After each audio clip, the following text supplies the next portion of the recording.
मैं आदित्य कुमार एक बार आपका फिर से स्वागत करता हूं और आज की क्लास में अपन बात करने वाले हैं मानव पाचन तंत्र के ऊपर। मानव पाचन तंत्र के ऊपर अपनी जो प्रीवियस क्लासें हुई थी, जो पिछली क्लासें हुई थी, उन्हीं क्लासों को अपन आज कंटिन्यू करते हैं और आज बात करते हैं अपन छोटी आंत के ऊपर।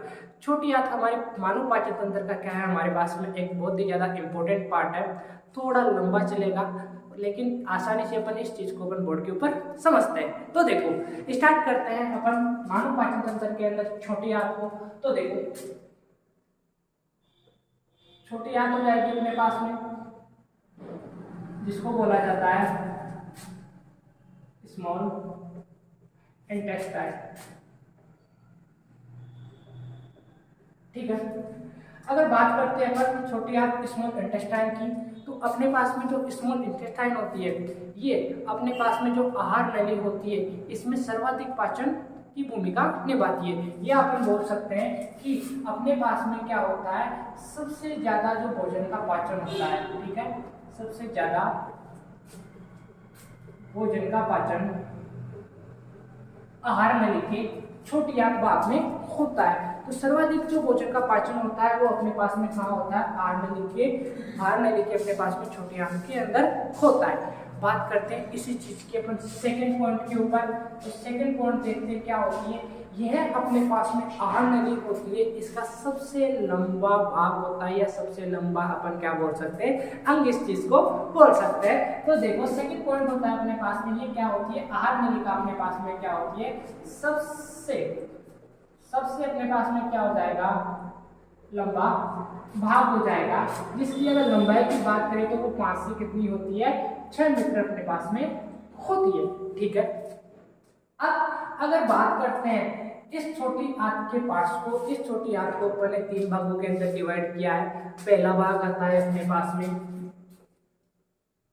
ड्यूडेनम, ठीक है, सेकंड आता है अपने पास में जिजुनम, अगर थर्ड की बात करते हैं अपने पास में आता है इलियम। 3 पार्ट अपने पास में आते हैं, डिडुनम हो जाएगा, जिजुनम हो जाएगा और इलियम हो जाएगा। अब 3 पार्ट में जो डिडुनम पार्ट के अंतर्गत अपने पास में आता है वो आता है अपने पास में लीवर, जिसको अपन क्या बोलते हैं, यकृत बोलते हैं। सेकंड पार्ट आता है अपने पास में पेनक्रियास, जिसको अपन अग्नाशय बोलते हैं। ठीक है, यहाँ पर किसी को दिक्कत। अब देखो कि अपन ने छोटी आंत जो स्मॉल इंटेस्टाइन था हमको, इनमें इसको अपन देख रहे हैं, तो इसमें बात की अपन ने कि स्मॉल इंटेस्टाइन जो होता है सबसे ज्यादा भोजन का पाचन करता है आहार नाल के अंदर, तो सर्वाधिक इंपॉर्टेंट हो जाएगा अपने पास में। सेकंड बात करते हैं कि सबसे लंबा भाग होता है, तो इसकी अगर लंबाई की बात करें तो कितनी होती है अपने पास में, औसतन 5 से 6 मीटर होती है। इसके बाद में इसको आहार नली को सॉरी छोटी आंत को अपन ने 3 भागों के अंदर डिवाइड किया, डिडुनम, जिजुनम और इलियम। अब अपने पास में जो डिडुनम होता है, इसके अंतर्गत अपने पास में 2 पार्ट आते हैं, एक आता है यकृत, दूसरा आता है अपने पास में अग्नाशय। ठीक है, तो इसके लिए मैं एक बार रब करता हूं और फिर आगे बात करते हैं।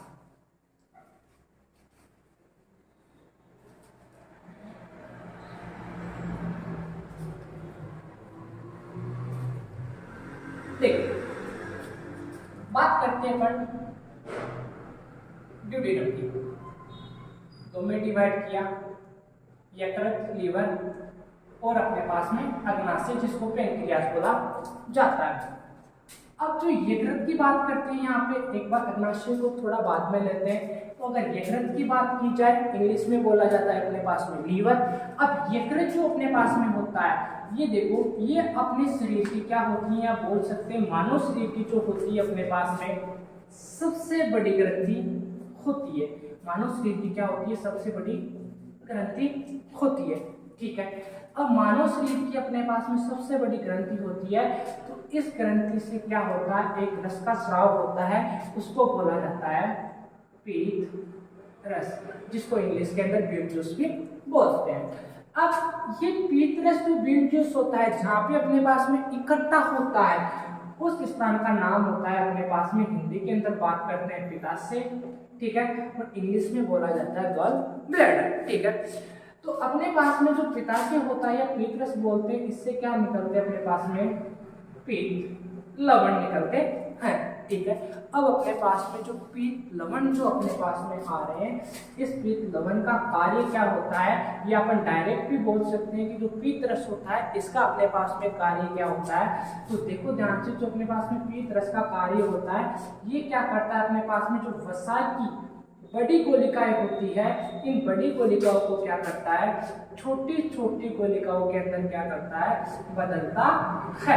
छोटी छोटी गोलिकाओं में क्या करता है, चेंज करता है। देखो एक एग्जाम्पल के द्वारा समझते हैं। ये वसा की कुछ बड़ी गोलिकाएं होती है, इन वसा की बड़ी गोलिकाओं को छोटी गोलिकाओं के अंदर क्या करता है, जो हमारा पीत लवण होता है या पीत रस होता है, वो इसको क्या करता है, चेंज करता है। ठीक है। अब इसके बाद में ये जो प्रोसेस होती है बड़ी गोलिकाओं से छोटी गोलिकाओं के अंदर बदलने की, ये अपने पास में क्या कहलाती है, इमल्सीकरण कहते हैं। इस प्रोसेस को क्या कहते हैं, इमल्सीकरण कहते हैं। और ये जो अपने पास में जो वसा की बड़ी गोलिकाओं से छोटी गोलिकाओं के अंदर जो चेंज हुई, इस वसा को अपन इमल्सीकृत वसा के नाम से जानते हैं। ठीक है। इसको अपन क्या बोलेंगे, इमल्सीकृत वसा के नाम से इस चीज को जाना जाता है। ठीक है। इसके बाद में एक बार इसको वापस से रिवाइज करते हैं। देखो कि जो यकृत होता है हमारे पास में शरीर की सबसे बड़ी ग्रंथि होती है मानव शरीर की। इससे अपने पास में पीतरस निकलता है। पीतरस जहाँ पे इकट्ठा होता है उस चीज को अपन पित्ताशय नाम देते हैं। अब यहाँ से क्या निकलता है, पीत लवण निकलता है। पीत लवण का अपने पास में कार्य क्या होता है, वरद क्या होता है, जो वसा की बड़ी गोलिकाएं होती है, इन बड़ी गोलिकाओं को क्या करता है, सूक्ष्म या छोटी गोलिकाओं के अंदर बदलने का कार्य करता है। अब ये जो बड़ी गोलिकाओं से छोटी गोलिकाओं में जो बदलने का प्रोसेस होता है, इसको इमल्सीकरण कहते हैं। और जो ये वसा होती है, इसको क्या बोला जाता है, इमल्सीकृत वसा अपने पास में बोला जाता है। ठीक है। सेकंड पॉइंट की बात करते हैं अपन अग्नाशय की, तो इससे पहले एक बार थोड़ा रख कर देते हैं।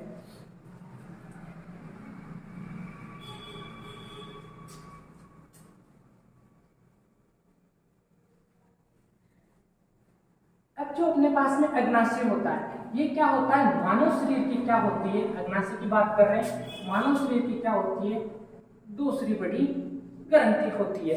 अब बड़ी ग्रंथि के साथ साथ में क्या होती है, ये अपने पास में मिश्रित ग्रंथि भी होती है। अब मिश्रित ग्रंथि अपने पास में एक्सेट ग्लैंड हो जाएगा।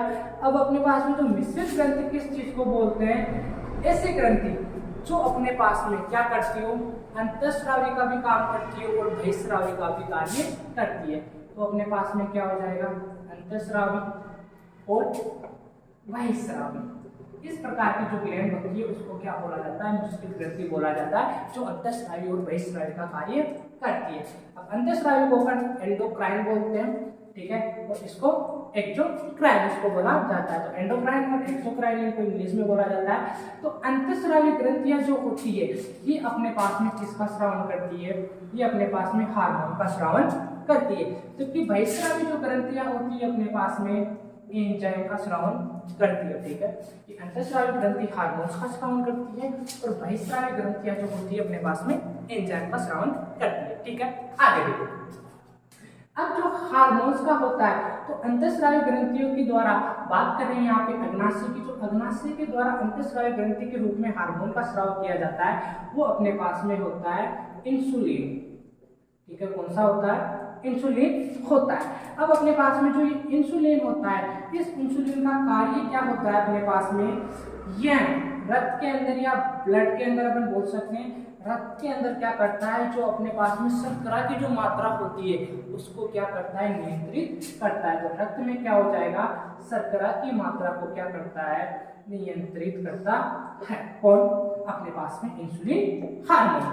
अब इसकी अगर इंसुलिन की अगर बॉडी के अंदर क्या हो जाती है, कमी हो जाती है, तो क्या होता है, तो कमी होने के कारण इससे अपने पास में क्या हो जाता है, मधुमेह, शुगर या डायबिटीज। ठीक है। तीनों एक ही नाम है, कोई सा भी बोल सकते हो। ये अपने पास में शुगर, मधुमेह में या डायबिटीज क्या हो जाते हैं, अपने पास में अपनी बॉडी क्या होती है, रोग का शिकार हो जाती है। ठीक है। इसके बाद में बहिःस्रावी के ऊपर आते हैं। तो बहिःस्रावी क्या करती है, एंजाइम का स्रावन करती है। तो अपने पास में यहाँ पे 3 एंजाइमों का स्राव किया जाता है। पहला होता है एमाइलेज, जो क्या करता है, कार्बोहाइड्रेट का अपने पास में क्या करेगा, पाचन करता है। एमाइलेज जो होता है अपने पास में कार्बोहाइड्रेट का पाचन करता है। सेकंड की अगर यहाँ से बात करें तो वो होता है अपने पास में ट्रिप्सिन, ठीक है। ट्रिप्सिन अपने पास में क्या करता है, प्रोटीन का पाचन करता है। लेकिन कोई शर्त वगैरह कुछ नहीं लगता कि ट्रिप्सिन की मेरे को अम्लीय वातावरण चाहिए, एसिडिक मीडियम चाहिए, कोई नहीं है, जिसके लिए कोई रिक्वायरमेंट नहीं होती। ट्रिप्सिन ओनली फॉर अपने पास में प्रोटीन का पाचन करता है। थर्ड आता है अपने पास में लाइपेज। अब लाइपेज जो होता है किसका पाचन करता है, वसा का पाचन करता है। और यहाँ से अपन बोल सकते हैं अभी इमल्सीकृत जो वसा बोले थे उसी का ये पाचन करता है। तो यहाँ से बोल सकते हैं इमल्सीकृत वसा का, इमल्सीकृत वसा का अपने पास में क्या करता है, पाचन करता है। और इसी के साथ में अपने पास में क्या होता है, जो अग्नाशय होता है वो भी अपना कंप्लीट होता है। एक बार वापस से शॉर्ट रिवीजन मारते हैं। देखिए ड्यूटेरियम पढ़ा, ड्यूटेरियम में यकृत और अग्नाशय देखा, ठीक है। अग्नाशय अपन पढ़ रहे थे। दूसरी जो होती है मानव शरीर की बड़ी ग्रंथि होती है, और साथ में क्या होती है, मिश्रित ग्लैंड भी होती है। अब मिश्रित ग्लैंड क्या होता है, जो अंतःस्रावी और बहिःस्रावी का दोनों एक साथ काम करे उसको मिश्रित ग्रंथि बोला जाता है, ठीक है। अब अंतःस्रावी ग्रंथि क्या होती है, हार्मोन का स्राव करती है। हार्मोन के रूप में किसका करेगी, इंसुलिन का। अगर इंसुलिन का जो अपनी बॉडी में कार्य होता है वो क्या करता है, रक्त के अंदर जो शर्करा होती है उसकी मात्रा का क्या करता है, नियंत्रण करता है। सेकंड बात, इसकी कमी से क्या होगा, कमी से अपने पास में मधुमेह, शुगर या डायबिटीज, जो आपको अच्छा एक लगे वो बोल दो, एक ही रोग का नाम होता है, ठीक है। सेकंड बात करते हैं अपने पास में बहिःस्रावी की। बोला किस चीज को जाएगा कि जो एंजाइम का स्राव करती है, ठीक है। अब कौन कौन से का करती है, तीन एंजाइम होते हैं, एमाइलेज, ट्रिप्सिन और लाइपेज। एमाइलेज जो होता है कार्बोहाइड्रेट का पाचन करता है, ट्रिप्सिन जो होता है प्रोटीन का पाचन करता है, और लाइपेज जो होता है अपने पास में वसा का पाचन करता है। इसके बाद में जो अपना भोजन होता है वो जिजुनम से इलियम में, और इलियम के बाद में अपने पास में कहाँ चला जाता है, बड़ी आंत में चला जाता है। अब बड़ी आंत में जाने के बाद में होता क्या है, बड़ी आंत में पाए जाते हैं अपने पास में दीर्घ एक स्ट्रक्चर पाई जाती है। वो क्या करते हैं, वहां से जल का अवशोषण करते हैं। दीर्घ की सहायता से क्या होती है, बड़ी आंत के अंदर जल का अवशोषण किया जाता है। अब जल का अवशोषण करने के बाद में क्या होता है, जो अपशिष्ट बचता है, ठीक है, जो अपशिष्ट बचा वो है गुदा द्वार के द्वारा क्या होता है, बाहर त्याग दिया जाता है। और इसी के साथ में तुम्हारा जो पाचन तंत्र था वो क्या कंप्लीट होता है। तो अगर आप लोग मानव पाचन तंत्र या आज की ये क्लास अच्छी लगी हो तो लाइक एंड शेयर करना ना भूले। थैंक यू, धन्यवाद।